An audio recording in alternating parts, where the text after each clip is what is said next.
யோகா என்றால் அலையும் மனதை அலையாமல் ஒரு நேர்வழிப்படுத்தும் செயல் என்ற எளிமையாகவும் உரைக்கின்றனர்.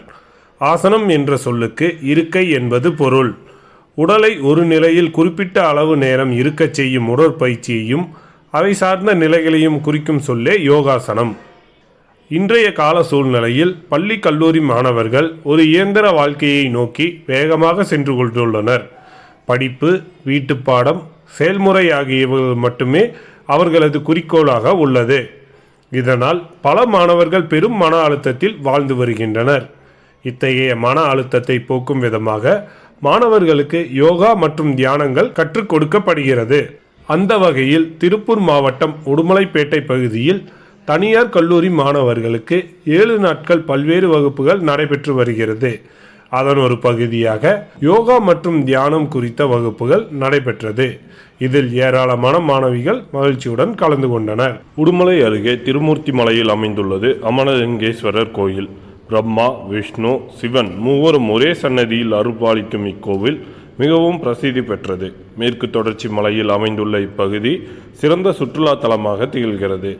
ஆடி அமாவாசை, ஆடிப்பெருக்கு, தை அமாவாசை, மகா சிவராத்திரி போன்ற நாட்களில் விசேஷ பூஜைகள் நடைபெறுவது வழக்கம். அந்த வகையில் தை அமாவாசையை உடுமலை மற்றும் சுற்றுவட்டார பகுதி கிராமங்களைச் சேர்ந்த ஆயிரக்கணக்கான மக்கள் மாட்டு வண்டிகளில் கோயிலுக்கு வந்து தரிசனம் செய்தனர். முன்னோர்களுக்கு திதி கொடுத்தும் சிறப்பு வழிபாடு செய்தனர். திருப்பூர் காங்கேயம் சாலை வேலன் ஹோட்டல் வளாகத்தில் 22வது திருப்பூர் புத்தக திருவிழா கண்காட்சியானது துவங்கியது. திருப்பூர் மாநகராட்சி மேயர் தினேஷ்குமார் மற்றும் திருப்பூர் மாவட்ட ஆட்சியர் மணிஷ் நார்னவரே இணைந்து புத்தக திருவிழாவை துவக்கி வைத்தனர். நாட்டின் 77வது குடியரசு தினம் திருப்பூர் மாவட்ட நிர்வாகம் சார்பில் திருப்பூர் கல்லூரி சாலையில் உள்ள சிக்கனா அரசு கலைக்கல்லூரி வளாகத்தில் அமைந்துள்ள தமிழ்நாடு விளையாட்டு மேம்பாட்டு ஆணையம் மைதானத்தில் மாவட்ட ஆட்சியர் மணிஷ் நார்னவரே தேசிய கொடி ஏற்றி வைத்தார். தொடர்ந்து மாவட்ட எஸ்பி யாதவ் கிருஷ்ணத்துறை அணிவகுப்பை ஏற்றுக்கொண்டார். சுதந்திர போராட்ட வீரர்கள் மற்றும் அவர்களின் வாரிசுகளுக்கு பொன்னாடை போர்த்தி மரியாதை செலுத்திய மாவட்ட ஆட்சியர் காவல்துறை, மருத்துவ கல்வி மற்றும் ஆராய்ச்சித்துறை, தீயணைப்பு மற்றும் மீட்பு பணித்துறை, நகராட்சி நிர்வாகம் சிறப்பாக பணியாற்றிய 295 அலுவலர்களுக்கு நற்சான்றிதழ் வழங்கி வாழ்த்து தெரிவித்தார். இதேபோல் மாற்றுத்திறனாளிகள் நலத்துறை, மாவட்ட தொழில் மையம், தாட்கோ, வேளாண்மை துறை உள்ளிட்ட பல்வேறு துறைகளின் சார்பில் 3,36,00,000 மதிப்பிலான நலத்திட்ட உதவிகளையும் வழங்கினார். திருப்பூர் திருமுருகன்பூண்டியில் செயல்பட்டு வரும் தனியார் மெட்ரிக் பள்ளியில் பொங்கல் பண்டிகையானது கொண்டாடப்பட்டது.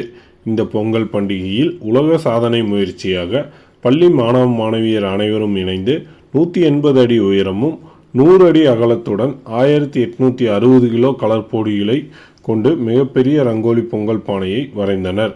மேலும் 2026ஆம் ஆண்டு பிறந்ததை கொண்டாடும் வகையில் பள்ளியில் உள்ள 2026 மாணவ மாணவியர் சேர்ந்து இந்த மிகப்பெரிய ரங்கோலி பொங்கல் பானையை வரைந்துள்ளனர்.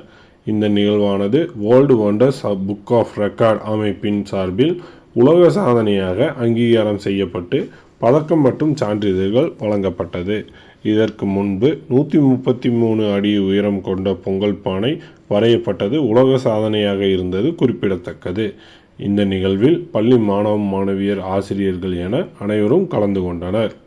இந்தியா ஐரோப்பிய ஒன்றியம் இடையேயான தடையற்ற வர்த்தக ஒப்பந்தம் கையெழுத்தாகியுள்ளதால் ஜவுளி, தோல், நகை, பொறியியல் உள்ளிட்ட முக்கிய துறைகளில் வரி விலக்கு கிடைத்து ஏற்றுமதி அதிகரிக்கும்.